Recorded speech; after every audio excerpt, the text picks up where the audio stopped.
Shalom Alechem, Erev Tov à tout le monde, Tizkou les Shanim Rabot, Neimot Vetovot, Shana Tova ou Mechudeshet. C'est un plaisir de vous retrouver, d'être ensemble pour le début de la nouvelle année 5783 sur les ondes de Yeshiva Zoom,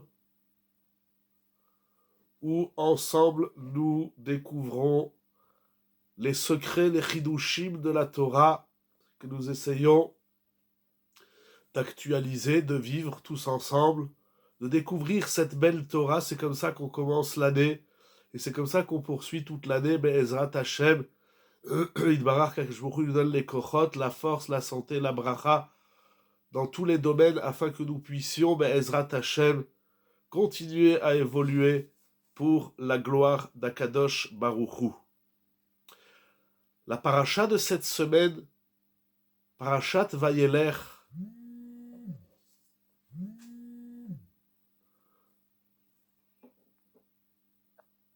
excusez-moi, lorsqu'il y a des appels, je pense que ça prend quelques instants pour que ça reprenne.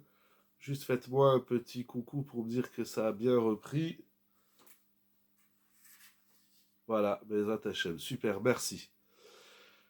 Et donc, la paracha de Vayelech, la paracha de Shabbat Shuvah, est en vérité une paracha très importante qui s'inscrit avec Ha'azinu et Vezat Haberacha.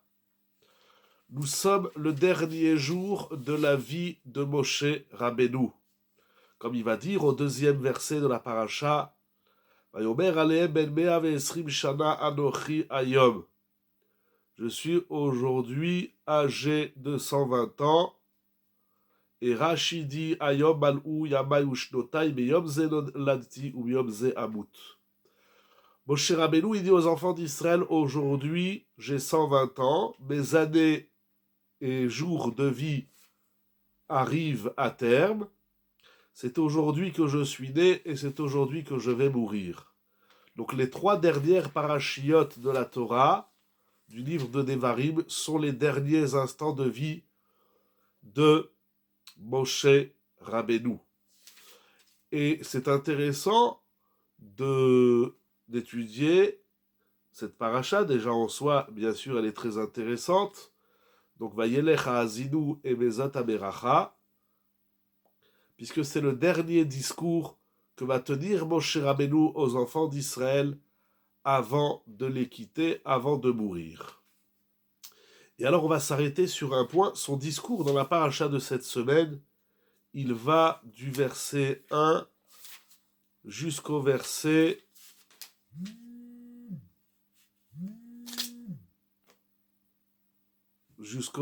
13, puisqu'après c'est Akadosh Baruch Hu qui parle. Donc sur 13 psukim dans la paracha, c'est Moshe Rabbeinu qui s'adresse aux enfants d'Israël. Ensuite, il y aura Azinu et Bezat Haberacha, c'est la suite de son discours. Dans ces 13 premiers psukim de la paracha, Moshe Rabbeinu, avant de mourir, il adresse aux enfants d'Israël le discours suivant, il leur dit. Donc comme nous avons dit, je suis aujourd'hui âgé de 120 ans, je ne peux plus vous guider. Parce qu'Akadosh Baruch Hu m'a dit, tu ne traverseras pas le fleuve du Yarden, du Jourdain. C'est donc Akadosh Baruch Hu qui passera devant toi, et il a choisi Yehoshua pour te conduire. Et il vous guidera jusqu'à la terre de Canaan, et où vous ferez des guerres contre Sichon, Og, les rois de Hémori, ou l'Artsa, Asher Ishmid Otam, et ne vous inquiétez pas, Akadosh Baruch Hu est avec vous, il vous les donnera, il les placera devant vous, et vous ferez tout ce que je vous ai ordonné. Et voilà qu'il dit au verset 6, Chizku ve'imtsu al tireu ve'al ta'artsu mipenehem, ki Hashem Elokecha wa olech imach lo yarpecha ve'lo ya'azveka. Renforcez-vous, Chizku ve'imtsu. Soyez forts.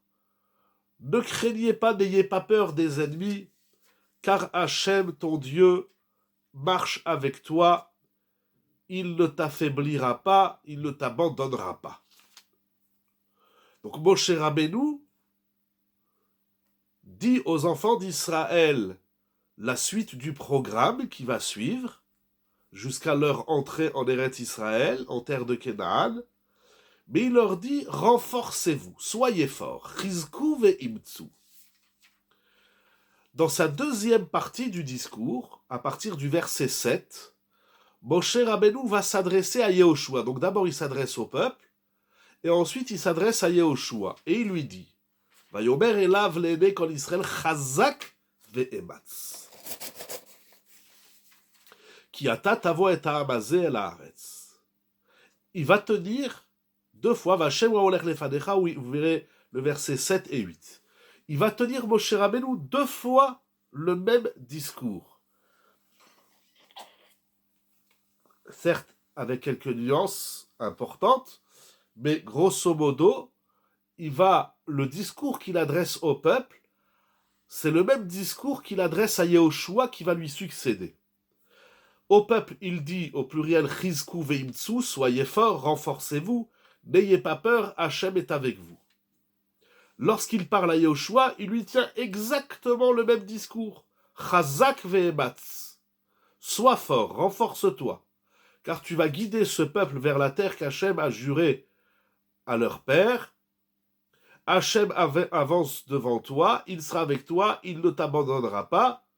N'aie pas peur et ne crains rien. C'est intéressant que dans ces derniers instants, Moshe Rabbeinu recherche à renforcer et le peuple, et le nouveau guide, et son successeur. Et c'est intéressant de constater qu'au final, il leur dit exactement la même chose. Ce qu'il dit au peuple, c'est ce qu'il dit à Yehoshua, son successeur. Alors, ça c'est le premier point, il n'y a pas obligatoirement un discours différent à avoir entre le peuple et le guide, le nouveau guide. Le discours est identique. C'est incroyable. Alors, ce qui est encore plus incroyable, c'est qu'il aurait pu, lorsqu'il parle au peuple, aussi s'adresser à Yehoshua. Il va tenir deux fois le même discours, une fois au peuple, une fois Yehoshua. Il aurait pu mettre Yehoshua dans le lot, Yehoshua avec le peuple, et il s'adresse au nouveau guide et au peuple qui va entrer en terre de Canaan. Non, Moshe Rabbeinu répète deux fois le même discours, une fois au peuple, une fois Yehoshua. Dans ce discours, on va s'arrêter sur un point. Chizku veimtsu, au pluriel, parce qu'il s'adresse au peuple. Chazak ve'ematz, parce qu'il s'adresse, donc au singulier, parce qu'il s'adresse à Yehoshua. Moshe Rabbeinu, il leur dit au peuple et à Yehoshua, donc par deux fois, comme nous l'avons dit, renforcez-vous, soyez forts, n'ayez pas peur, ne craignez rien. Il y a un mot très juif d'ailleurs, très yeshivish, qu'on utilise beaucoup dans le monde des Hébreux, comme on dit, c'est le mot chazak. Chazak ve'ematz. Chizku ve'yametz levavchem kol am yahalim lashem. Renforcez-vous, on le dit tous les matins. Baruch Elokeinu shme'adu lichvodo. Chizku ve'yametz levavchem kol am yahalim lashem. Dans la tfila de Shacharit aussi, on a cette phrase de Chizku ve'yametz levavchem. Chazak ve'ematz. Qu'est-ce que ça veut dire d'être fort? Qu'est-ce que ça veut dire lorsqu'on a en face de nous une personne qui a des soucis dans la vie, qui a des problèmes, ou pas, ou peu, mais bon, qui déprime, etc., ou pas spécialement, alors on lui fait une bracha, sois fort dans ta vie, et renforce-toi. Qu'est-ce que ça veut dire? Dans la Torah, qu'est-ce que les hommes veulent dire par ces mots? Je ne sais pas, mais dans la Torah, qu'est-ce que c'est cette bracha, ce souhait, peut-être un conseil, chazak ve'yametz libecha. Chizku ve'imtsu chazak ve'ematz.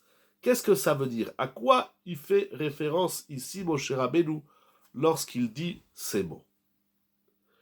Il dit le Even Ezra sur Chizku ve'imtsu, donc lorsqu'il parle au peuple. Achar, comment on se renforce? Chizku ve'imtsu, soyez forts. Comment on se renforce? Quelle est la vitamine qui redonne la vigueur, le chizouk et le imutz? Il dit Even Ezra, Chizku ve'imtsu achar sheted'u she'Hashem olech imachem bechol makom shetelchu leilachem. Cette vitamine qui redonne la force et la vigueur à tout un peuple, ainsi qu'à un individu, pas des moindres, puisque c'est Yahushua qui succède à Moshe Rabbeinu, le chazak ve'ematz, c'est lorsqu'on prend conscience, achar shetedrou, sachez, après que vous sachiez, que vous preniez conscience par le da'at, la conscience, la connaissance, la finesse de l'intellect, le da'at, que quoi? Quel est le contenu du da'at? Donc il y a l'outil du chizouk et il y a le contenu du chizouk. L'outil, c'est la conscience, c'est le da'at. Et quel est le contenu de cette conscience? Chez Hachem, que Hachem marche avec vous en tout lieu où vous irez voir combattre. Donc c'est le verset Chizku ve'emitzu. Comment? Ki Hachem Elokecha ou haolech imach. Il va dire au Yahushua, Chazak ve'ematz, Vachem ou haolech lefanecha. L'élixir du chizouk, la vitamine qui donne au Ben Israël la force d'avancer, de continuer, de ne pas baisser les bras, de ne pas s'affaiblir, de ne pas avoir peur et de ne pas perdre de sa mémoire, j'allais dire, l'objectif qu'on doit atteindre, c'est la prise de conscience qu'Akadosh Baruch Hu, il marche avec nous.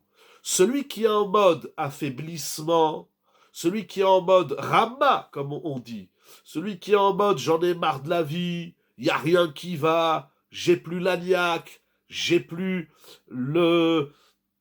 l'envie et le désir de me battre, comme ils disent les gens, c'est parce qu'ils n'ont pas pris conscience, c'est parce qu'on n'a pas le da'at qu'Hachem marche avec nous.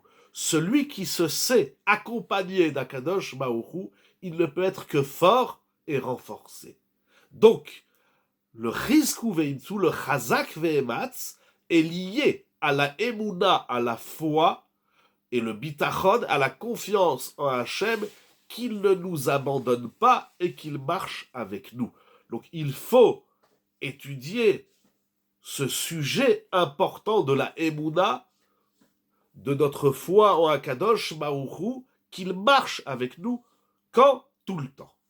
Il n'y a pas de moment où Akadosh Baruch Hu, il abandonne Chas v'Shalom, ni le peuple d'Israël, ni l'individu d'Israël, où l'homme, il peut dire « Dieu m'a abandonné, donc je n'ai plus de force ». Ça veut dire aussi que celui qui ne marche pas avec Akadosh Baruch Hu, sa force est éphémère, sa force va s'évaporer, ça ne s'appelle pas être fort. On est fort lorsqu'on se sait accompagné d'Akadosh Baruch Hu, c'est les mots importants et profonds du Even Ezra. Juste une petite parenthèse pour savoir si l'image et le son passent bien. Ok. Apparemment, ça marche. Ah, c'est pas top. Alors, il faut me dire, hein. Ça saccade, ça... Voilà, je bouge un peu. J'espère dans le bon sens. Ça va comme ça?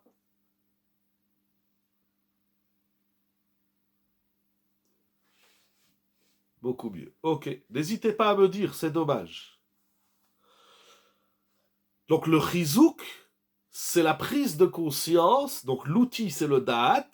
Et le contenu, c'est que Hachem, il marche avec nous. Lorsqu'on se sait accompagné, lorsqu'on sait qu'on marche avec Hachem, merci, lorsqu'on sait qu'on marche avec Hachem, qu'Hachem marche avec nous plutôt, Hachem olech imach. C'est intéressant, c'est celui qui ne marche pas avec Hachem, alors qu'Hachem marche avec lui, c'est celui qui se défait, qui retire sa main. Quand il le tient par la main et lui dit « J'ai pas besoin de toi, je me débrouille tout seul », ce qui est bien évidemment dramatique. Cette notion de Chazak ve'ematz, nous allons la voir dans plusieurs passages de la Torah.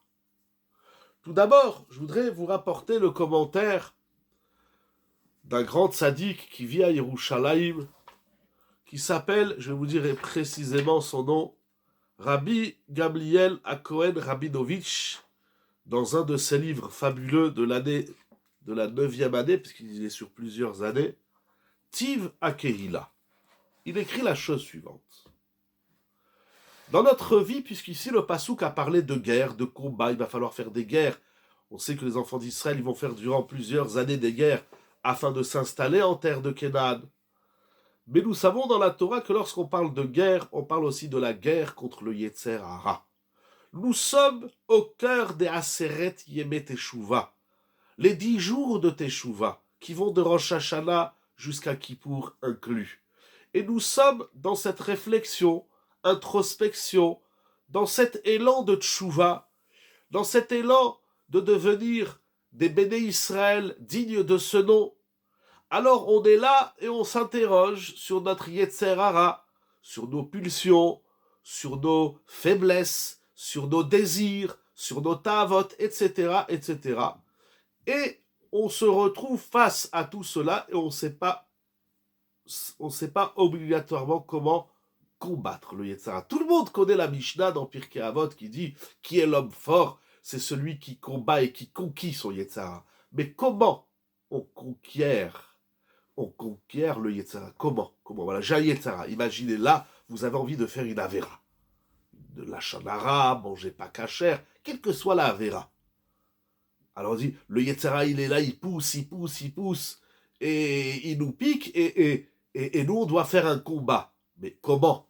À un moment donné, il faut apprendre à se battre contre soi-même. D'un côté, le Yetzer Hara qui dit, mais vas-y, fais-la ta Avera, après on n'en parle plus. Et le Yetzer Hara dit, mais non, tu t'éloignes d'Akadosh Baruch Hu, tu t'éloignes de toi, ça n'a aucun sens. Alors comment on fait? Quels sont les arguments? Quelles sont les méthodes? Quels sont les outils de travail? Et il y a de nombreux textes dans la Gemara, nous allons en voir un ce soir, Bezrat Hashem, où les sages du Talmud ont pris le Yetzer Hara au sérieux et ils nous apprennent à faire un travail. De même sur les midot. Rappelez-vous, la dernière fois, on a parlé du Rambam qui dit qu'il faut faire tchouva sur les mauvaises midot, sur la colère, sur l'orgueil, sur la jalousie, sur la haine. Mais comment on fait là? Imaginez, j'ai un sentiment de jalousie. Ce n'est pas toujours défini le Yetzer Hara, parce qu'il faut aussi apprendre à le définir. Il faut mettre des mots sur le Yetzer Hara. Mais même après qu'on a mis des mots et qu'on l'a défini, prenez une mauvaise mida, la colère. Là, je sens la colère qui monte en moi, j'ai envie de m'énerver. Alors, ça veut dire quoi d'être kovesh sur Yetzer Hara? Comment on fait un travail? Heureusement, Ravolbé, Alav Shalom, et d'autres Sfarim, d'autres maîtres de la Torah nous ont appris à faire des exercices concrets, des exercices d'évolution et d'avancement. Mais, quelle que soit la pulsion, si c'est une mida, si c'est une avera, comment on combat le Yetzer Hara? Il existe, nous dit Rav Gamliel Rabinovitch, de nombreuses voies. Chacun, ce qu'on dit ici, c'est très général. Après, il y a un travail personnel. De manière générale, il y a plusieurs méthodes de combattre son Yetzer Hara. Certes, l'objectif, c'est d'y arriver. C'est de ne plus ressentir de la colère, de la jalousie, de la haine, de ne plus avoir envie de faire des avérotes. Chacun, il doit trouver, parce que chacun, il a une particularité dans son corps, dans sa neshama, dans son nefesh. On n'est pas tous constitués pareil. Les hommes ne sont pas égaux. Au niveau de la loi, oui, mais au niveau de la conception et la construction, la composition de notre être, on est tous différents. 8 milliards d'êtres humains fois 8 milliards, etc. C'est autant de combinaisons différentes. Donc chacun, il doit trouver, non seulement, comme vous dites, à définir son propre Yetzer Hara, et il doit trouver les moyens de le combattre, et pas seulement de le combattre. Il suffit pas, il y a un Yetzer Hara naturel et un Yetzer Hara qu'on fabrique. Effectivement, on avait parlé de ça aussi. Il y a le Yetzer Hara naturel, le Yetzer Hara, vous dites qu'on fabrique, ou en tout cas qu'on prend de l'extérieur. Effectivement.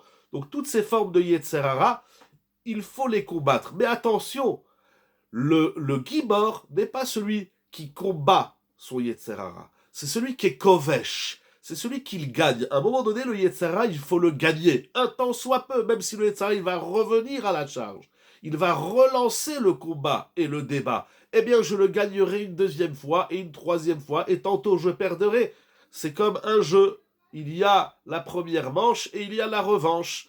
Alors, en tout cas, tantôt, il faut le gagner. Comment on gagne son Yetzer Hara?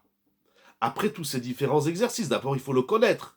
Il faut savoir l'identifier. Et après que j'ai identifié mon Yetzer Hara, je vais chercher les outils dans les Chachamim de la Torah, dans les Chachmei Hadefesh, comme dit le Rambam.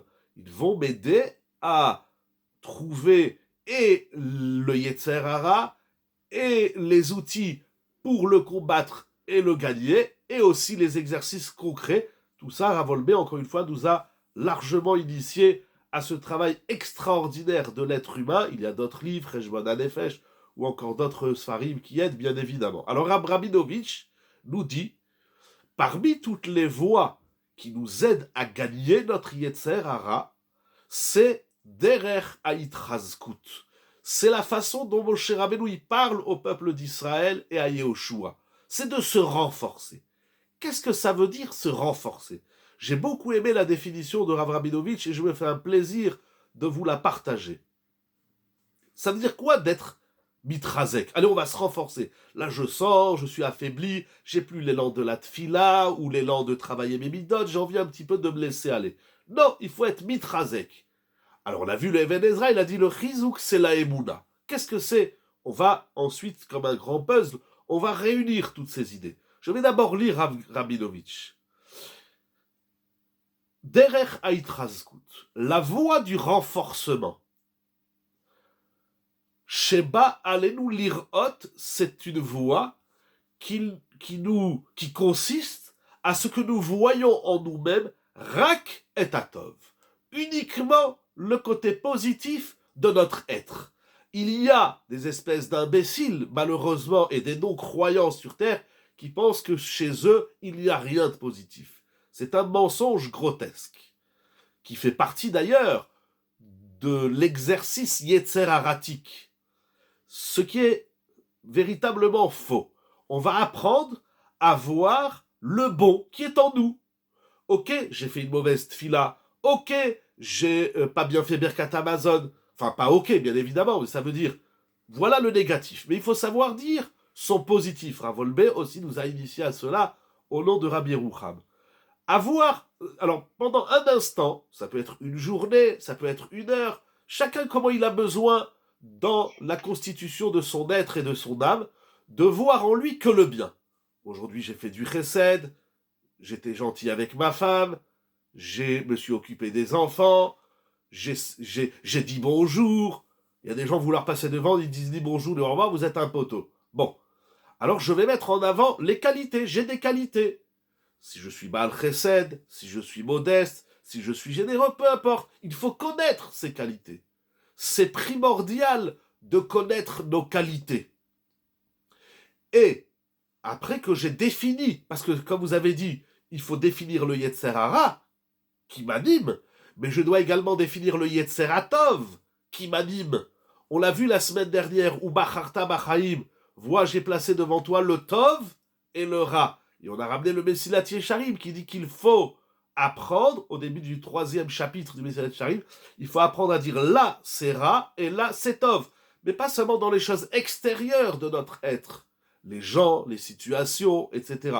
Mais même en nous, où se trouve le Ra qui est en moi et où se trouve le Tov qui est en moi. C'est primordial. Il y a des gens qui ne savent pas dire leur point fort, leur point positif. Il continue.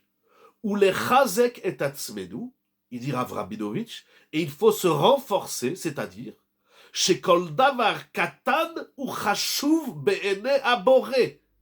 Et il faut se convaincre d'une réalité que toute petite chose que nous faisons, tout effort que nous faisons, toute petite chose positive, est quelque chose d'immense aux yeux du Créateur. Ça veut dire, je vais d'abord le dire en négatif, et on le répétera en positif.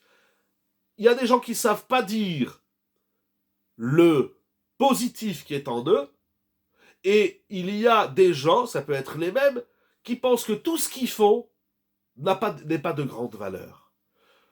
Chazak ve'ematz, c'est-à-dire d'abord tu dois apprendre à dire où est le Tov en toi, où est ton Yetzer Hatov, et il faut aussi se dire et apprendre à dire que lorsqu'on fait quelque chose, un effort, une Messirut Nefesh, une mitzvah, un chesed, une tfila, une bracha, tout ce qu'on fait est grand. Il n'existe pas de choses petites dans la Torah.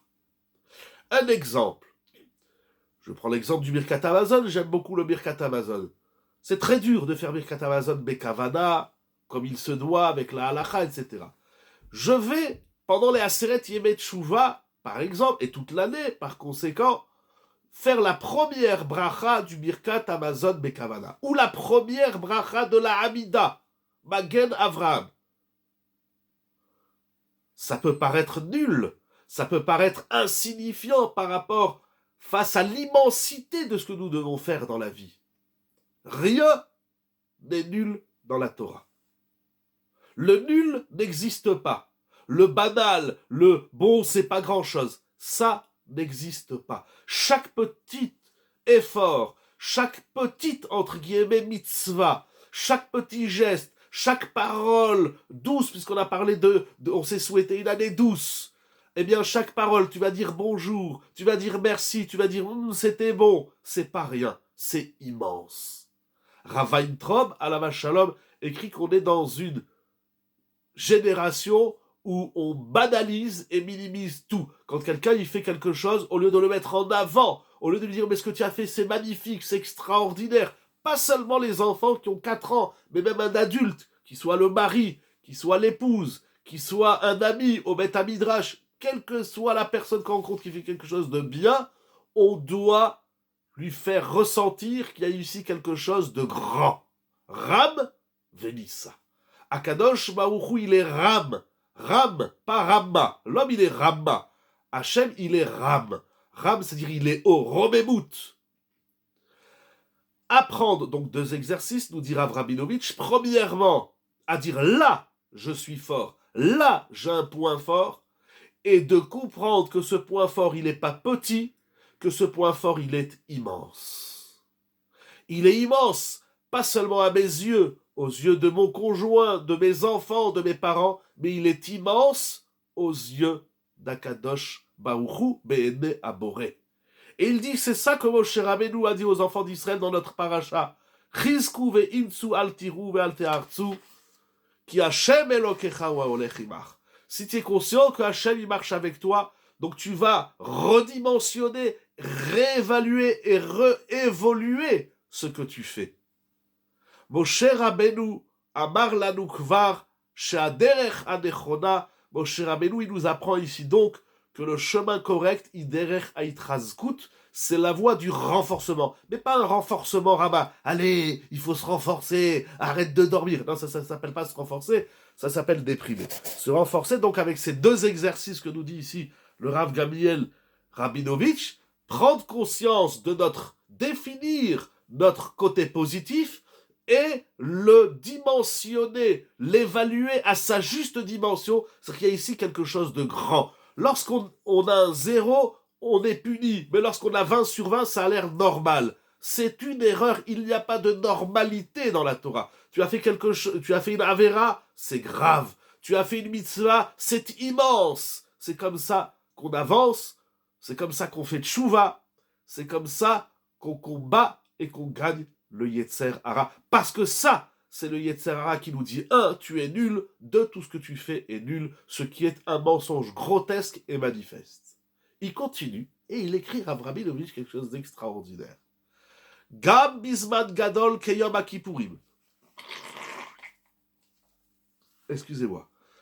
Même et aussi à une période aussi grande que le jour de Kippour, on n'est pas assez conscient de l'immensité du jour de Kippour. Baruch ata Adonai, Eloheinu melech haolam she'akol yamidbaro. Il dit même le jour de Kippour, là où on est au cœur de l'exercice de la tchouva, Haderech hanechona, le chemin correct, le juste chemin, Hiderech ha'idud ve'aitrazkut, c'est la voie de l'encouragement et de ce renforcement, c'est-à-dire de ce regard positif et haut de ce que nous faisons. Et à part, et il va le prouver, et à part l'obligation de reconnaître nos fautes, comme nous allons dire Hashamnu, Bagadnu, Al Chet Shechatanu Lefanecha, on doit mettre des mots sur nos fautes. Et on doit faire tchouva. Mais si on s'arrête là, on va déprimer et on va pas avancer. Et je vous assure qu'après Kippour, on va être exactement le même qu'avant Kippour. Alors qu'est-ce qu'il faut faire pour qu'après Kippour, on soit pas le même? Il continue le Rav. Allez-nous les chazek et tatsou. Le jour de Kippour, c'est pas un jour où on doit sortir avec de la déprime et de la brisure de soi. Oui, c'est un jour où nous prenons conscience de nos fautes. Oui, c'est un jour où nous allons mettre des mots sur nos erreurs. Mais il faut pas s'arrêter là. Il faut faire tchouva. C'est quoi la tchouva? Aïdoud ve'aitraskut. Comment on se réconforte, comment on s'encourage et on se renforce? Les habits kadima. Il faut voir de l'avant. Il faut avoir un regard sur l'objectif de la vie et de qu'est-ce que je peux faire demain. Il y a des gens qui ont dit, puisque jusqu'à aujourd'hui, j'étais nul dans ma vie, je ne peux rien rattraper et rien faire de bien. C'est un mensonge grotesque. Excusez-moi si ça fait 10 fois que je le répète. Et d'où voit-on ça, dit-il? Eh bien, c'est la mitzvah elle-même de la tchouva. Puisque la tchouva est composée du regret, charata ala avar, la tchouva, premier exercice, je regrette l'erreur que j'ai faite. Mais ça s'arrête pas là. Parce qu'on ne vit pas de la prise de conscience de nos échecs, mais on vit ce qui nous donne le chizouk, chazak ve'ematz. C'est si, après la prise de conscience de nos échecs, on se dit, ah ben maintenant, je vais faire quelque chose de positif. Et où voit-on ça? Eh bien dans les lois elles-mêmes de la tchouva. Puisque la tchouva, d'abord, consiste à regretter le passé. Mais arrive ensuite le deuxième exercice, Kabbalah Leatid, c'est de prendre sur soi, d'être meilleur au futur. Celui qui dit aïe aïe aïe, j'ai fait des avérotes, je suis nul, j'ai fait des avérotes, je suis nul, etc. Il a fait que la moitié de la tchouva, mais j'ai même envie de dire qu'il n'a même pas fait la moitié, mais qu'il se détruit davantage. Il y a plein de textes qui vont dans ce sens. En tout cas, celui qui pense que Kippour, c'est de se dire je suis un idiot, j'ai fait des avérotes, je suis nul, je me suis laissé aller à la tentation, il s'arrête là, non seulement où il a fait que la moitié de la tchouva, ou bien, pire encore, il s'enfonce davantage. Première étape de la tchouva, je regrette, je prends conscience de mon échec. Deuxième étape, c'est dorénavant, je vais aller vers un futur réussi, vers un futur où je vais réussir ma mission, ce qu'on appelle Kabbalah Leatid. Tout cela ne peut se faire seulement si on est conscient, comme il a dit le Even Ezra, de Hachem à Olechimach. Si tu penses que tu ne peux pas améliorer et devenir meilleur, c'est que tu as oublié qui est-ce qui t'accompagne dans la vie, qui est-ce qui t'a créé et qui c'est qui t'a mis au monde, etc. Alors c'est vrai que les gens autour ne sont pas obligatoirement très encourageants. Que ce soit les parents, que ce soit le conjoint, que ce soit les amis, que ce soit les collègues au travail, que ce soit les gens dans la rue. On ne vit pas dans un monde, je parle de manière très générale, qui est très encourageant et qui, on a longuement fait des shiurim le Shabbat après-midi avec les dames sur l'importance de l'encouragement, sur l'importance du shevar, des compliments. On n'en fait pas assez. Alors c'est vrai qu'autour de nous, il y a des gens qui, Baruch Hashem, ils ont des parents, des amis, etc., que lorsque la lucidité d'examiner ses défauts et ses qualités n'est pas simple. Ça, j'ai dit au début dans le Even Ezra. D'abord, tout ça, alors que ça soit entouré, je vais rebondir à ce que vous dites, qu'on soit entouré d'un cercle familial, social, professionnel, qui nous encourage ou pas, le travail reste le même. Il faut avoir confiance en Hachem. Mais on a déjà ramené plusieurs fois, Tzadok HaKohen de l'Oubli dit que la confiance en Hachem inclut la confiance en soi, et en vérité, c'est lié. Les gens qui n'ont pas confiance en eux, c'est qu'ils n'ont pas confiance en Hachem. Celui qui sait que Hachem, il marche avec lui, main dans la main, Kadosh Baruch Hu, il l'accompagne. Alors, ce que les autres disent de lui, ce que les autres pensent de lui, ce sera certainement plus difficile de, comment dirais-je, de faire face au regard et au discours des autres, mais tout ça s'inscrit également dans l'exercice du Yetzer Hara. Le Yetzer Hara va te faire rencontrer des gens qui vont pas t'encourager. Il va te faire rencontrer des gens qui vont pas te donner de la force. Mais au contraire, ils vont te décourager. Ils vont te dire tu n'y arriveras pas. Mais tout ça, c'est l'exercice du Yetzer Hara. C'est pas facile parce qu'on pense qu'on peut y arriver seul. Eh bien non, seul, on ne peut pas. Il faut de la conscience, de la lucidité, de la conscience, du da'at. Lorsqu'on est riche de da'at, ça c'est l'outil qu'il faut travailler aussi. Rien n'est compliqué, c'est toute une question de temps, de volonté et d'investissement. Celui qui veut être médecin, c'est 10 ans d'études. Celui qui veut être avocat, c'est 10 ans. Et de tfila, merci beaucoup de le rappeler, de tfila, de tzedaka, il y a des choses à faire. Et quand vous mettez une pièce à la tzedaka, que ce soit pour la guérison d'un tel, que ce soit pour la réussite d'un tel, on peut aussi la mettre pour soi. Quand je mets 1 euro à la tzedaka, bisroute la misva de la tzedaka, tu vas m'aider à être lucide, conscient. Donc l'outil, c'est le date, le contenu, c'est Hachem, il marche avec toi. Et alors là, on est fort. On est fort parce qu'on va apprendre que, en vérité, Hachem, il est tov, et Hachem, il veut mon tov. Hachem, il est bon, et il ne veut que ce qui est bien pour moi. Donc, comme à Kadosh Baruch Hu, j'ai eu l'occasion, il y a quelques années, de faire un shiur à la yeshiva, au Sej, et j'ai fait un constat très simple dans la Torah, que j'aime énormément, mais c'est vraiment les psukim de la Torah. Akadosh Baruch Hu, il a créé le monde en 6 jours. Et bien, si vous voyez bien, sur chaque jour de la création, c'est écrit Vayar, Elohim et Asher Asa Veine Tov. Akadosh Baruch Hu, il crée le ciel et la terre, il dit oh, c'est bien, et ainsi de suite, comme ça, jusqu'à ce qu'il arrive à l'homme. Et lorsqu'il arrive à l'homme, il dit Veine Tov, Meod. Meod, c'est Adam. C'est important. Je ne sais pas pourquoi Akadosh Baruch Hu, il a fait ça vis-à-vis de lui-même. Je ne comprends rien chez Akadosh Baruch Hu, mais au moins il me donne une leçon. Quand tu fais quelque chose de bien, dis-le toi déjà à toi-même. Il n'y avait même pas d'humain, il n'y avait personne à qui il parle Dieu à ce moment-là. Il n'y a pas Abraham, il n'y a pas Noach, il n'y a pas Moshe Rabbeinu, il n'y a pas les prophètes. À qui il parle? Mais quand tu fais quelque chose de bien, il faut être satisfait de nos bonnes actions, de nos bonnes prières, et de tout ce qu'on fait de bien. Il faut dire, ah, là, j'ai fait quelque chose de bien. Cette même lucidité d'esprit qu'on a lorsqu'on fait du mal, eh bien, il faut l'avoir lorsqu'on fait du bien. Ça, c'est l'idée sensationnelle. J'ai beaucoup aimé ce que dit Rav Rabinovitch. Alors, bien évidemment, je vais chercher un autre texte. Et ce qu'écrit ici, nous allons continuer dans cet exercice et voir quelque chose. J'ai découvert un grand chidouche que je voudrais encore partager avec vous. Ah, dans les Télim, le Chazal Yematz est encadré par le Kavé, exact. Et vous pouvez recenser, c'est même écrit aussi au début de Yehoshua, vous pouvez recenser dans les psukim. Je le fais pas parce que c'est long et il faut du temps. Donc je vais à l'essentiel. Mais voyez que chaque fois qu'on parle de Chazak ve'ematz risku ve'imtsu, Chazak ve'ametz le'avchem, kolam yachalim l'Hachem.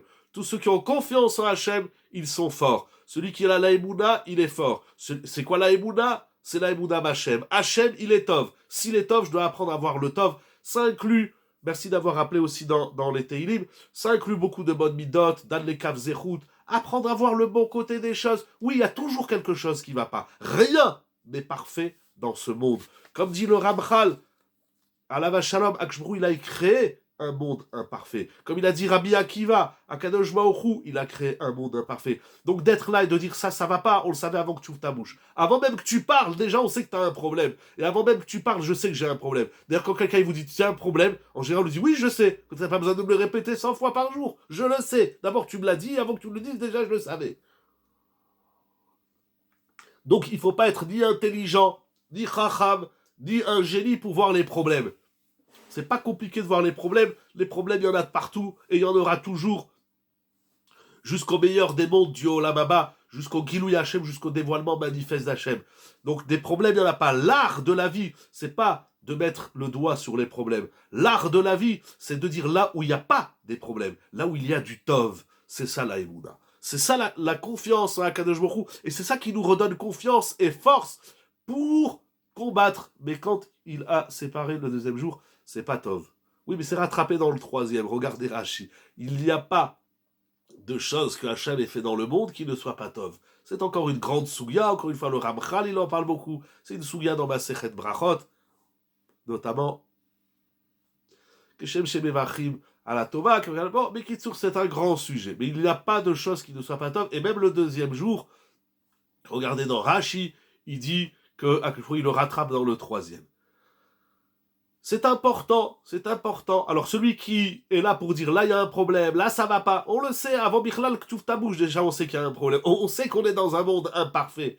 Et c'est pas grave. Et on doit trouver dans l'imperfection de ce monde notre perfection, tendre vers elle et avancer vers la shlemut de l'histoire. Comme écrit le Ramchal, quelque chose d'incroyable dans Dat Vudot, il dit le monde, il y a des gens, vous savez, qui disent la vie, chaque jour, on avance vers notre mort. C'est dramatique. Le Ramchal, il dit le monde avance chaque jour vers sa perfection. Comme ça, il écrit dans Dat Vudot. Je sais, je balance des grandes phrases et des grandes idées du Ramchal. Il faut aller les étudier dans le texte. En tout cas, de dire qu'il y a des problèmes, c'est pas une chorma. On n'a pas besoin de faire des études. On n'a pas besoin d'être un génie pour dire qu'il y a des problèmes. Il faut peut-être être un peu chacham pour savoir canaliser, identifier le problème. Le génie, c'est celui qui sait dire là où il n'y a pas des problèmes. Et c'est qui va utiliser le non-problème pour régler le problème. On se perfectionne dans un monde imparfait. C'est l'imperfection du monde qui fait ressurgir la perfection de l'homme et du monde et de l'histoire. C'est comme elle a dit Chana, on a lu la Haftara le jour de Rosh Hashanah, qui est Shev Bachosher Hashem Orli. C'est à l'intérieur de l'obscurité qu'on voit la lumière. Bon, c'est des grandes idées. Alors on va avancer, rester dans la notion du Chizouk. C'est pas dur. Je vous assure, c'est pas compliqué. C'est un travail qui se fait seul ou avec quelqu'un qui est bien intentionné, parce que des fois on se trompe. Ah, il y a des gens qui sont partis à l'extrême. Moi, des problèmes, oh, j'ai aucun problème dans la vie. Moi, je suis un tzaddik, je suis un malach, je crois pas en Dieu, je sais pas la Torah, mais je suis un tzaddik. Et puis dès qu'ils ont un problème, on peut rien leur dire. Ça, c'est des gens qui doivent apprendre qui doivent sortir de leur nombrilisme et dire non, là il y a des problèmes, mais il y a rien de mal. C'est pas un échec d'avoir des problèmes. C'est pas un échec de faire une avéra. C'est normal. L'échec, c'est celui qui reste dans l'état de l'échec. L'échec, c'est celui qui banalise l'échec. L'échec, c'est celui qui minimise l'échec. Ça, c'est un échec. Mais de dire j'ai échoué, j'ai fait des avérotes, c'est tout à fait normal. Yov, il a dit à Kadosh Baruch Hu, tu m'as mis du Yetzera, alors qu'est-ce que tu crois que je ne vais pas faire des avérotes? Et tzadik bares hashaya asetov elo echeta. Le problème, c'est pas d'avoir un problème, on l'a déjà dit plusieurs fois. Morav et Rabotai, je voudrais avancer. Donc nous ne sommes pas perfectibles, mais perfectionnants. Voilà, exactement. C'est-à-dire qu'on ne peut pas atteindre la shlemut, et c'est pas grave, c'est pas ça. Akadosh Baruch Hu, dans ce monde, il nous demande pas d'aboutir, d'arriver à la shlemut. Akadosh Baruch Hu, il nous demande de nous parfaire. Comme on dit, autant que se peut. Mais j'aime pas cette expression parce que ça fait... bon voilà, j'ai fait le maximum. Il n'y a pas de maximum. Adver Esrim, c'est le maximum.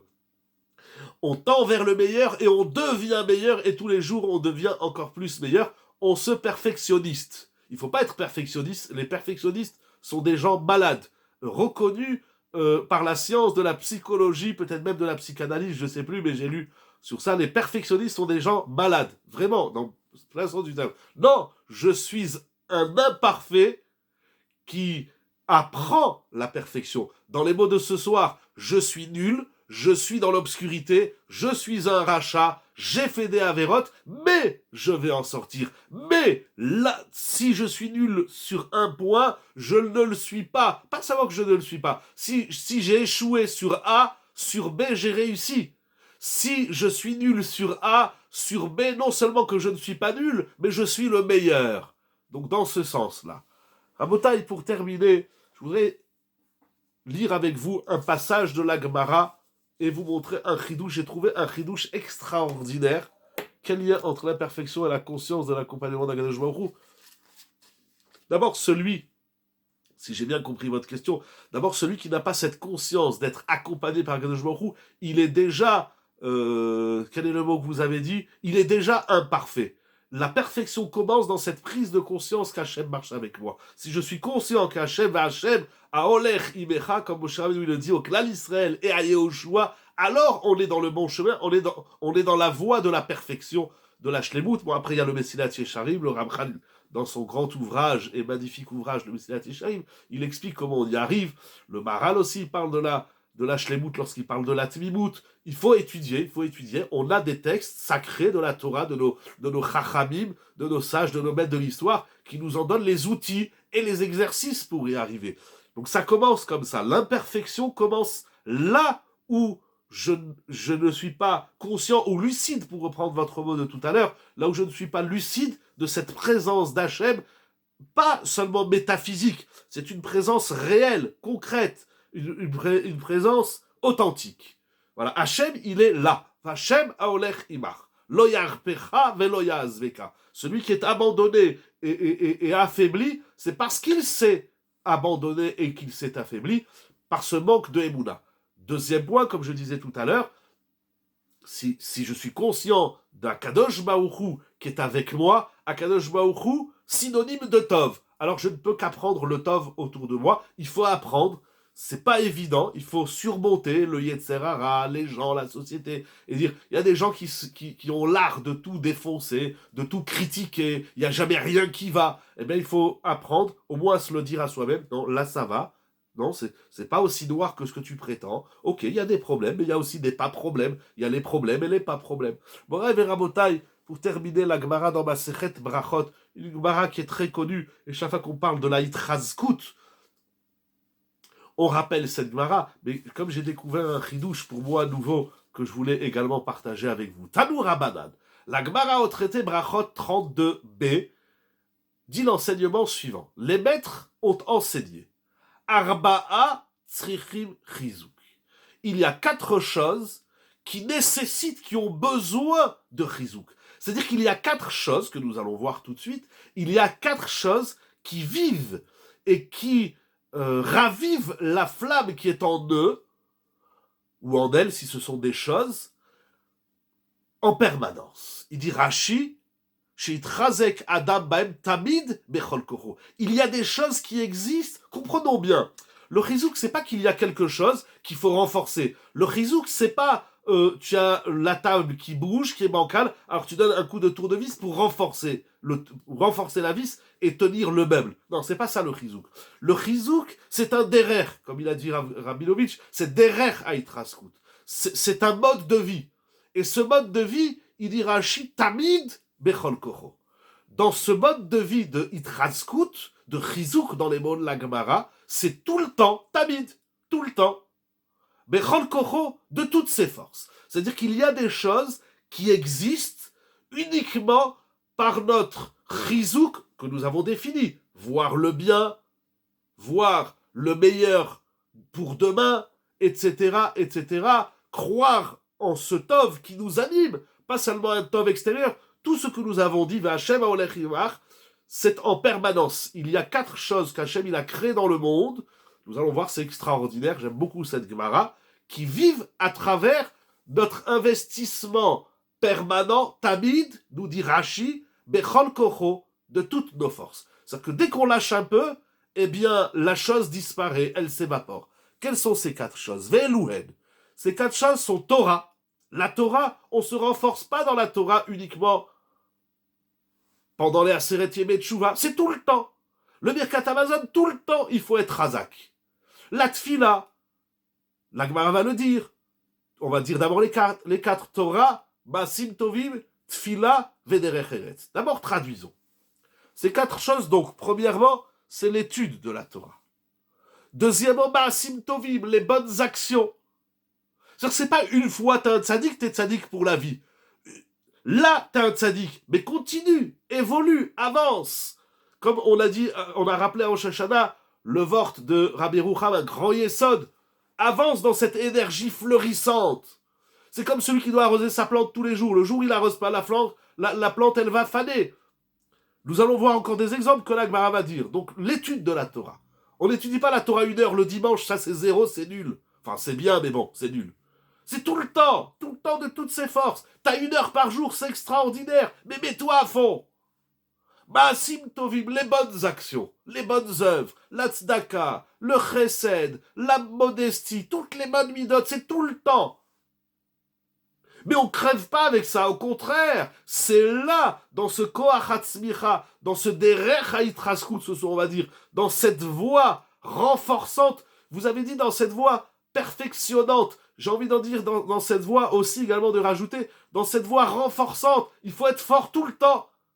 C'est pas, c'est fatigant d'être fort. Je vous assure que les joueurs, dans n'importe quel sport, que ce soit le football, la boxe, etc., on leur dit tu dois être tout le temps fort. Parce qu'une équipe qui flétrit ou qui fléchit à un moment donné, elle perd. Les joueurs, on leur dit pas bon, soyez forts juste pour la coupe. Mais pour y arriver à la coupe, il faut être fort à tous les matchs. Troisièmement, la tfila. Chaque tfila, on doit la faire de toutes nos forces. C'est-à-dire la neila qu'on fait une fois par an, en vérité, c'est comme ça qu'on devrait faire la tfila tous les jours. Regardez après la neila, on transpire, on est fatigué, on a crié « Elora Lila, Elora Lila », on s'est donné à fond. Mais on est content, on n'est pas... Après Kippour, on est crevé. Mais on n'est pas crevé. Arrêtons de crever. On n'est pas crevé, au contraire. Oui, c'est-à-dire physiquement... On y a mis du sien, mais ça remplit, ça comble de faire une super Neila. Eh bien, ça doit être comme ça toutes les tfilotes. On peut y arriver. Pas on peut, on doit. Et si on n'y arrive pas, c'est qu'il nous manque quelque chose. Nous allons voir un point très intéressant. Et la quatrième chose qui nécessite ce chizouk, c'est derech eretz. Alors là, c'est extraordinaire. Pourquoi? Qu'est-ce que c'est que le derech eretz? Il dit Rashi im umad ou leumanuto. Tu as un métier, quel qu'il soit. Si tu veux réussir dans ton métier, tu es médecin, tu es avocat, tu es commerçant, tu es, je sais pas moi qu'est-ce que chacun il est. Ce que tu es, ce que tu fais dans ta umanout, il dit Rashi, dans ton métier, fais-le, excusez-moi l'expression, à donf, comme ça on disait quand on était jeune. Mais pas une fois par mois, tu travailles à fond, mais tous les jours. Regardez, les gens, ils se lèvent tôt, ils courent, ils vont, ils viennent, etc. Celui qui se donne à peu près comme ça, moyennement bien, il va pas réussir. Je lisais aujourd'hui qu'il y a des patrons, j'ai oublié les détails, qu'il y a des patrons de grandes sociétés qui veulent arrêter le télétravail. Ils se rendent compte que les gens au télétravail, ils sont un peu fanés. Ils disent, oh, ça va, je suis à la maison, je prends un café toutes les 5 minutes. Non, il faut s'investir pleinement pour que la société, pour que la machine, elle tourne. Il dit Rashi, quand tu travailles, travaille à fond, ne travaille pas à moitié. Il continue Rashi. Oh, donc im socher ou l'isrorato, tu es commerçant, mais donne-toi à fond si tu veux que ton business il marche. Les gens ils sont là, ils croisent les bras, ouais, ils ouvrent à 10h du matin, ils ferment à 5h de l'après-midi et ils se plaignent. Mais c'est pas comme ça qu'on fait de l'argent, c'est pas comme ça qu'on fait du business. Il continue Rashi, c'est incroyable. Im ish milchamaou le milchamto. Et si tu es un soldat à la guerre, ben il faut que tu sois fort, il faut qu'on sorte vainqueur de cette guerre. Donc ça, c'est ce que nous dit la Gemara. Alors c'est très intéressant, il reste pas beaucoup de temps, mais la Gemara, elle va ramener des psukim. Et notamment, elle va ramener celui de Yoshua, Rak chazak ve'matzmeon lishmor lasatet kol haTorah asher tzivcha Moshe, al tasu imenu, etc. Elle va ramener Tefila Kaveh el Hashem, le pasuk que vous avez ramené tout à l'heure. J'avais oublié qu'il était écrit dans la Gemara. Kaveh el Hashem, derech eretz chez les Mar, va ramener un pasuk dans Mishlei. Donc la Gemara, l'étude, il nous faut un peu plus de temps, Bechila, mais la Gemara va ramener des psukim à l'appui du Tanakh pour dire que ce que tu fais dans la vie, il faut le faire à fond, derech ha'itraskut. Et c'est intéressant, parce que ce n'est pas qu'un discours, entre guillemets, de Froum. Ouais, la Torah, il faut la faire à fond. Rachid dit, mais il n'y a pas que la Torah qu'il faut la faire à fond. Il faut vivre notre vie à fond. Il faut y croire à ton truc. Pas il faut y croire, ouais, j'y crois. Non, mais vas-y, bouge-toi. Mets toute ton énergie dans ton truc, tu vas voir, ça va marcher. Vachem aolech imach. Il faut de la émouna. Celui qui a de la émouna, il se donne à fond. Ça marche pas, c'est pas grave. Il baisse jamais les bras. Il sait qu'à la fin du mois, il doit ramener la parnassa. Il sait qu'à la fin de la guerre, il doit sortir vainqueur. Il sait que dans le métier dans sa profession qu'il exerce, eh ben, il doit y arriver. Eh ben, ça, c'est le machal de la Torah. Ça doit être comme ça, la Torah. On peut pas se donner à fond dans le chol et pas dans la Torah, dans le Kodesh. Ça veut dire donc ce sont 4 exercices Torah. C'est toute la vie en vérité. La vie de Kodesh comme la vie du travail, de la guerre, du commerce. La vie n'appartient qu'aux gagnants. La vie n'appartient qu'à ceux, pas qui se donnent les moyens de gagner. On ne se donne pas les moyens. Qu'à ceux qui se disent je vais gagner. Les gagnants gagnent parce qu'ils disent, non pas qu'ils font pas des échecs, non pas qu'ils l'ont... La guerre quotidienne vers la perfection est épuisante. Elle est épuisante peut-être physiquement, mais moralement, intellectuellement, existentiellement, elle remplit et elle allège. C'est fatigant parce qu'on ne sait pas pourquoi on fait les choses, parce qu'on ne sait pas où on doit y arriver. Voilà, mais enrichissant, parce qu'on ne sait pas où on va y arriver, on ne sait pas qu'est-ce qu'on gagne. Mais je vous assure, je reprends l'exemple de la Nerila. Là, on sort de Rosh Hashanah, vous avez fait Moussaf. Vous avez fait Moussaf. Mais quel Moussaf? Je vois les gens, il y a un minag qui est très bizarre. Je ne veux pas trop m'étaler parce qu'il ne reste pas beaucoup de temps. Et je voudrais vraiment terminer avec un grand ridouche sur cette souga de brachot. Mais les gens, ils ont un minag, à Nice en tout cas, je ne sais pas comment c'est ailleurs, de marcher jusqu'à la mer pour faire tachlir. Un, les gens ils savent pas c'est quoi tachlir. Deux, c'est écrit nulle part qu'il faut aller jusqu'à la mer. Mais c'est pas grave, disons c'est bien, c'est beau. On voit toutes ces communautés, tout le monde va à la mer.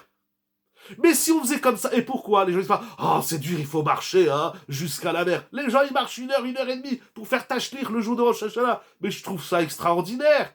Eh bien, si on faisait comme ça notre fila tous les jours, on dit, tu sais, Yarvit, oh là là, je me les force, on est pantouflards, on est ramas, on n'a pas d'élan, on croit plus à la vie, et pire, on croit plus en nous-mêmes. Oui, c'est épuisant, mais dites-moi un commerçant qui s'épuise, qui se lève tôt le matin, qui se couche tard le soir, qui doit faire les bilans, ou un avocat qui a des dizaines de dossiers, quand à la fin du mois, il a gagné 5, 10, 15, 20, 30, 40, 100 000 euros, qu'est-ce qu'il se dit? Je me suis crevé? Il dit, je suis crevé? Il dit, pas du tout. Maintenant, je peux m'acheter une belle voiture, je peux m'acheter un beau bateau. C'est épuisant parce qu'on ne sait pas d'abord le faire, parce qu'il faut le faire de façon non épuisante. C'est pas écrit que dans la Torah, il faut se tuer. C'est pas écrit ça, la Torah, elle tue ou pas. C'est un autre sipour. Et ça veut dire quoi, se tuer pour la Torah? Le Chazal, il dit, celui qui se tue pour la Torah, alors la Torah, c'est la vie. C'est-à-dire quoi, se tuer? C'est pas épuisant. C'est épuisant. Le corps, il est épuisé, mais l'esprit, il est allégé. L'esprit, il est comblé. Lorsqu'on voit, oui, c'est dur, ça fait mal, je vous assure. Quand on ne sait pas le faire, je parle de façon bien sûr impersonnelle et générale, mais quand on doit faire un compliment, au début, on a mal à la mâchoire. Il faut aller faire une rééducation de la mâchoire et des joues. On a les tendons qui tirent dans tous les sens. C'est dur, hein, mais le bénéfice de dire à sa femme un mot gentil, de dire à son mari, à ses enfants, aux voisins, à la voisine, yé. Au début, c'est dur de pas dire du lachon hara. On a l'impression que nos poumons, ils vont éclater. Mais tout ça, c'est le yetzer hara. Tout ça, c'est du dimalion. Oui, la Torah, elle est dure, mais elle est riche, déjà, comme vous avez dit, et je vous assure, elle est apaisante. Parce que c'est très dur de ne pas faire une avéra. C'est très dur de se retenir de la colère. Mais quand on a réussi, on se sent léger, on perd des kilos. C'est la meilleure façon de faire le régime. Moraï Rabotai, je vous ai terminé avec un commentaire extraordinaire de Rav Kook dans son Sefer Aïn Aya sur Masechet Brachot. Il dit quelque chose d'incroyable. J'ai beaucoup aimé ce qu'il dit. La Gemara nous a dit donc qu'il y a 4 choses, Torah, Maasim, Tovim, Tfila et Derech Eretz, sur lesquelles il faut en permanence s'investir pleinement pour que ces choses réussissent. La Torah, c'est Tamid Vechol Kocho. Le travail, c'est Tamid Vechol Kocho. Tu travailles? Alors donne-toi à fond dans ton travail. Pourquoi tu ramènes 2000 euros quand tu peux en ramener 20 000? C'est dommage. Les gens, ils se plaignent, on gagne pas d'argent. Ben, allez travailler Tamid Vechol Kocho. La tfila ne marche pas parce que dans la tfila, on est une fleur fanée. On est là, ouais, tu y crois, toi encore la tfila. Mais faisons notre tfila de tous les jours comme la Nerila. Mais on va voir le bénéfice de la tfila, pas dans 10 ans. Tout de suite, ça marche, tout de suite. On prie, voilà, on va à la prière, on va à la synagogue, on va... Non, c'est pas ça, prier. Et enfin, derech eretz, donc on a dit le travail, la guerre, le commerce, etc. Il dit Rav Kook quelque chose d'incroyable. Il dit ces 4 choses, en vérité, cette Gemara, elle contient presque, je le dis dans mes mots, c'est pas dans les mots de Rav Kook, mais la Gemara, presque, elle nous dit une évidence. Ça veut dire, de dire à quelqu'un tu travailles, donne-toi à fond, mais c'est la palisse. Mais quoi, s'il n'y avait pas la Gemara, alors la Gemara, elle nous dit, c'est la Torah, il faut la faire à fond. Eh ben oui, si tu fais pas la Torah à fond, t'as pas fait la Torah. Faire la Torah comme ça à peu près, ça n'existe pas. Oh, on fait un peu Shabbat, un peu cache-route. C'est pas de la Torah, ça. Et le commerce, on a besoin d'une Gemara pour nous dire que dans le business, il faut se donner à fond. Mais en vérité, Il dit, Ele arba dvarim, yesh lam yesod le kosef tivri. Ah, donc ce n'est pas la conscience. Ah, pardon, il y a eu 2 messages. Je vous laisse les renvoyer chacun son tour. Voilà, mettez-vous d'accord qui c'est qui envoie le premier ou le second. Bon, ne vous fâchez pas, je ne les ai pas vus. Ah, donc ce n'est pas la conscience qui nous renforce, c'est nos efforts. Mais c'est la conscience de nos efforts et la conscience qu'on a la force de se renforcer parce qu'on est attaché, animé de la force divine qui nous accompagne. Ça, c'était pour le premier message. Je crois qu'il y a eu un message. Si on a dit que cette force, c'est de savoir qu'Hachem nous accompagne, c'est pas une évidence. J'ai pas compris. Si on a dit, excusez-moi, j'ai pas compris la remarque, Mechila, qu'est-ce qui n'est pas une évidence? C'est pas de se donner à fond qui amène la réussite. Ah, pas du tout. Il y a des gens qui se donnent à fond, ça marche pas. D'abord, j'ai pas dit qu'à chaque fois qu'on va se donner à fond, ça va marcher. J'ai dit que la vie, c'est se donner à fond. C'est d'être fort de cette conscience que Hachem nous accompagne. Exactement. Si je suis avec Hachem, tout est facile, rien n'est compliqué. Ce qui est dur, en vérité, c'est cette conscience. Mais encore une fois, c'est dur parce qu'on méconnaît. On ne sait pas c'est quoi la Imouna, on la travaille pas assez. Moshe Rabbeinu, il parle aux enfants d'Israël, on a l'impression que c'est facile. N'ayez pas peur, lo yarpecha velo yazveka, al tireu ve'al tartsu, al techat. On a l'impression que Moshe Rabbeinu, vous savez, de dire à quelqu'un qui a peur, de lui dire n'aie pas peur, ça sert à rien. Celui qui a peur des chiens, vous lui dites n'aie pas peur, il aura peur. Celui qui a peur des souris, ou celui qui a peur de la graisse, mais non, n'aie pas peur, mais qu'est-ce que tu as peur? Qu'est-ce que tu as peur? Tu fais comme ça, il s'en va. Mais de dire à quelqu'un qui a peur, n'aie pas peur, ça marche pas. Au contraire, ça l'angoisse encore plus de voir que personne n'a peur, il est le seul taré à avoir peur. Mais parce que Moshe Rabbeinu, comment il parle? Moshe Rabbeinu, avec tout ce qu'il a vécu, avec les 40 ans dans le désert, les 40 ans quelque part où il était chez Yitro à Midian, les 40 ans où il était en Égypte jusqu'à l'âge de... Moshe Rabbeinu, il n'a pas eu une vie facile. Il finit sa vie, et quel est son discours? C'est là où je voulais en arriver. Vous savez, la vie, elle est facile. Hein. Moshe Rabbeinu, il dit que la vie, elle est facile. Mais alors, si la vie de Moshe Rabbeinu, elle est facile, mais alors la mienne, c'est du gâteau, c'est de la crème, je sais pas, c'est du bonbon. Mais que c'est difficile de quoi? Mais c'est comme un enfant du CP, il dit à sa maman, oh maman, je suis fatigué, c'est trop dur les exercices. Et sa mère lui dit, mais qu'est-ce que c'est dur? Ça, 2 plus 2, ça fait combien? Et le gamin, il est là, 5. Mais non, espèce de taré. On parle pas comme ça à ses enfants. Il dit 2 plus 2, ça fait 5 moins 1. Il faut un peu d'humour. Mais Moshe Rabbeinu, il finit sa vie et dit, au Israël, tout est facile. C'est le discours final de Moshe Rabbeinu. C'est pour moi incroyable. Il ment, chas v'shalom. Moshe Rabbeinu, il a connu l'Égypte, il a connu les 10 plaies, il a connu la sortie d'Égypte, le Chet HaEgel, les Meraglim, Korach, le Erev Rav, ou combien de tsarot il en a eu, puis au final il a tout perdu, il n'a pas tout perdu, mais et il a frappé le rocher, et il s'est trompé, et il rentre pas en terre de Kénan. Moshe Rabbeinu, il a que des échecs. Chas v'shalom, chas v'chalila. Moshe Rabbeinu, c'est un homme qui réussit à 100% moins 1%, ce qui fait 100%. Moshe Rabbeinu, son discours final, c'est Rabotai. La vie, elle est facile. Ok, il faut faire des efforts, mais c'est pas des condamnements. Aujourd'hui, débarrasser, c'est devenu une guerre. Les gens, ils se disputent dans le coup, pourquoi pour des bêtises? Mais de toutes les façons, on met de l'énergie quelque part. Alors, au lieu de la mettre, une énergie destructrice, une énergie qui n'aboutit à rien du tout. Les couples, ils divorcent, les familles, elles se déchirent. Mais ton énergie, moi, je rencontre des messieurs, ils veulent divorcer. Je dis à la barboule, au lieu de mettre ton énergie dans ton divorce, ça va te coûter de l'argent, ça va te coûter des procès, ça va te coûter des nerfs, des émotions, etc. Tout ça, tu le prends et tu le mets dans le positif et tu fais redémarrer ton couple et tu vas voir la vie, elle est belle. C'est dur. On me dit, c'est dur. Et moi, je dis aux gens, vous croyez que divorcer, c'est facile? Je prends l'exemple du divorce. J'ai jamais vu quelqu'un... Je leur dis même aux divorcés, aux amis, malheureusement, qui ont divorcé. Je dis, mais depuis que tu as divorcé, tu es encore plus malheureux. C'est dramatique. Avant, tu étais malheureux. Mais tu devrais danser tous les jours. Si, comme tu dis, ta femme, elle était tarée et elle t'a rendu malheureux. Mais alors, ça, Baruch Hashem, j'ai divorcé, la vie, elle est belle. Maintenant, je peux faire ce que je veux. Je vous assure, je connais pas un divorcé qui sourit. Je connais pas un divorcé qui fait la fête tous les soirs. Il devrait faire un lechaïm tous les soirs, un kidouche. Ah, Baruch Hashem, j'ai quitté ma femme qui m'a rendu malheureux. Ça n'existe pas. Le divorce, c'est difficile. Tout est difficile. Mais pourquoi c'est difficile?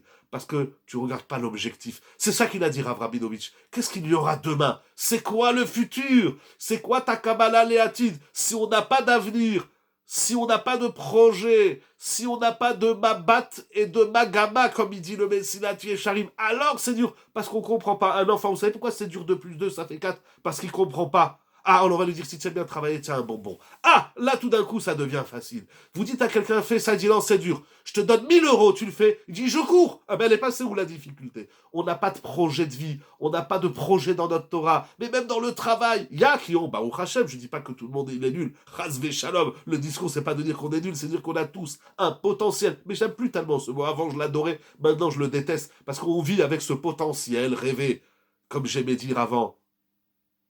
Vis tes rêves et arrête de rêver ta vie. On a des rêves, eh ben réalise-les. Va au bout, c'est ça qui dira.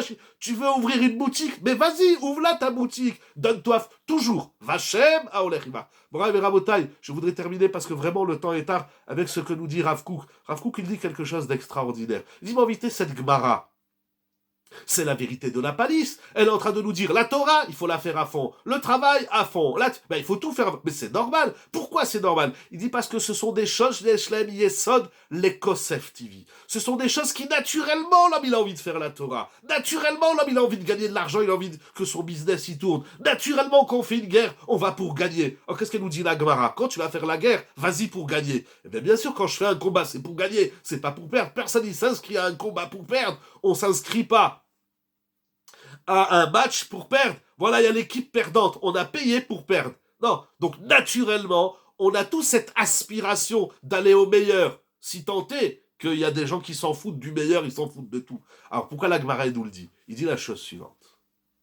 Becholzot, al kolele lo ismor shumadam ala teva, lo mar sheu yase tafkido, לעוררו לדרך ישרה בכל אלה התשוקות שאחריתם וחיי עולם גם חיי שעה. כי אם צריך חיזוק שכלי, ומלא חיזוק שכלי, התשוקה טבעית תיפול ותרפה, גם תוליך באופן ההשגה, באורחות שאינן סלולות. En une phrase, il dit Rav Kook. Naturellement, on a envie de réussir. Naturellement, on a envie d'être meilleur. Naturellement, on a envie d'exceller. Naturellement, on veut gagner tous les combats. Mais si on se laisse aller au naturel, alors le naturel, il a des hauts et il a des bas. Mais le naturel, quand il descend, et après on perd tout élan de vie, on perd toute l'énergie. Alors la Gemara nous dit, cette énergie-là, il ne faut pas la laisser s'exprimer de façon uniquement naturelle. Le naturel, c'est pour nous apprendre où on est fort. Et une fois que tu as trouvé où tu es fort, tu vas prendre et tu vas faire pousser, tu vas faire germer, tu vas renforcer, tu vas t'occuper de qui? De toi. Dans quel domaine de la vie? Tous. Si on se laisse aller à l'élan naturel, c'est quoi l'objectif du perfectionnement? C'est la perfectionnisation. Tout à l'heure, vous avez dit le perfectionnant, mais la perfectionnisation, c'est actif. C'est pas passif. Et voilà, on se laisse. Voilà, on dit, il y a des gens, naturellement, ils sont forts. Mais les gens qui sont naturellement forts, vous pouvez constater, c'est pas un constat général, je suis pas ni sociologue ni psychologue, j'ai rien contre personne, mais je sais pas ce que je suis dans la vie. Mais en tout cas, ce sont souvent des gens. Les gens qui naturellement ils sont pleins d'élan, lorsqu'ils ont le moindre petit problème, c'est les gens qui tombent très bas. Parce que cet élan, c'est-à-dire c'est actif, c'est pas bon aujourd'hui j'ai la pêche, allez aujourd'hui je vais refaire la maison, aujourd'hui je vais aller au travail, je vais défoncer, je vais faire 25 contrats, et le lendemain, aujourd'hui j'ai pas la niaque, on verra comment ça se passe. Il faut pas se laisser aller au naturel. Il faut prendre cet élan naturel. Comment il dit Kosef TV, il faut prendre cette aspiration naturelle, il faut la cultiver dans le sens positif, la perfectionnisation, et il faut être créateur de sa propre énergie, ou je veux dire, non, pas tout à fait Bechila. L'énergie, elle est naturelle. Hachem, il t'a mis une énergie, mais c'est comme une batterie. Si tu l'utilises pas, elle meurt. Si tu l'utilises, elle se régénère et tu peux aller en turbo, tu peux défoncer, Moraï Veramotai, Yiratson, Kagadosh Baruch Hu, il nous donne une année de chizouk, une année où on n'attend pas que le chizouk vienne à nous, mais qu'on prenne ce kosef ativri dans les mots de Rav Kook. C'est-à-dire qu'on prend cet élan naturel qu'Hachem nous a donné, qu'on le cultive de façon active pour apprendre à voir le bon et le meilleur auquel nous sommes capables. Nous avons d'énormes kélim, nous avons d'énormes, chacun dans ce qu'il est, chacune dans ce qu'elle est, on a d'énormes énergies qui dorment. Elles sont dans un état comateuse. Le derech haïtraskout, c'est de dire, à partir de maintenant, je vais voir le positif qu'il y a en moi et je vais le cultiver. C'est ça, le Va'Hachem, Aolech Imach, ce que je souhaite à tout le monde. Shana Tova, Umvorechet, une bonne année et une année bénie et une année nouvelle, Bezrat Hashem, pleine d'élan, pleine de kochot, pleine de chizouk, un chizouk que nous allons activer, un chizouk que nous allons régénérer par nous-mêmes, toujours et accompagné. V'Hashem, pardon, Aolech Imach, Akadosh Baruch Hu est là. C'est une réalité. Shabbat Shalom, Shabbat Tova. Ne le quittons pas. Il est là. Il veut nous donner et il veut nous offrir. Voilà, Be'ezrat Hashem, ou Mitra Zeket. Voilà, Shabbat Tova, pleine de chizouk, que nous allons nous chizouker par nous-mêmes, Be'ezrat Hashem. Shabbat Shalom, un grand merci à toute l'équipe de Yeshiva Zoom. Ça m'a fait plaisir de vous retrouver pour cette nouvelle année. Yiratzon, quelque chose à tout le monde. Des cascades de bénédictions, qui nous comblent de bonheur. Et le bonheur, il est là, il est entre nos mains. Alors apprenons à l'arroser, à le cultiver, à le travailler, à le voir fleurir. Et on va le voir, Bezrat Hashem, déjà on le voit. Apprenons à voir la vie du bon côté. Non, pardon. Apprenons à vivre la vie du bon côté. C'est ça le Derech HaItraskut. Shana Tova, les Chaim, Shabbat Shalom. Merci beaucoup à tout le monde pour la gloire d'Akadosh Baruch Hu. Que des bonnes nouvelles. La nous ou le Chol Israël. Kol Tuv.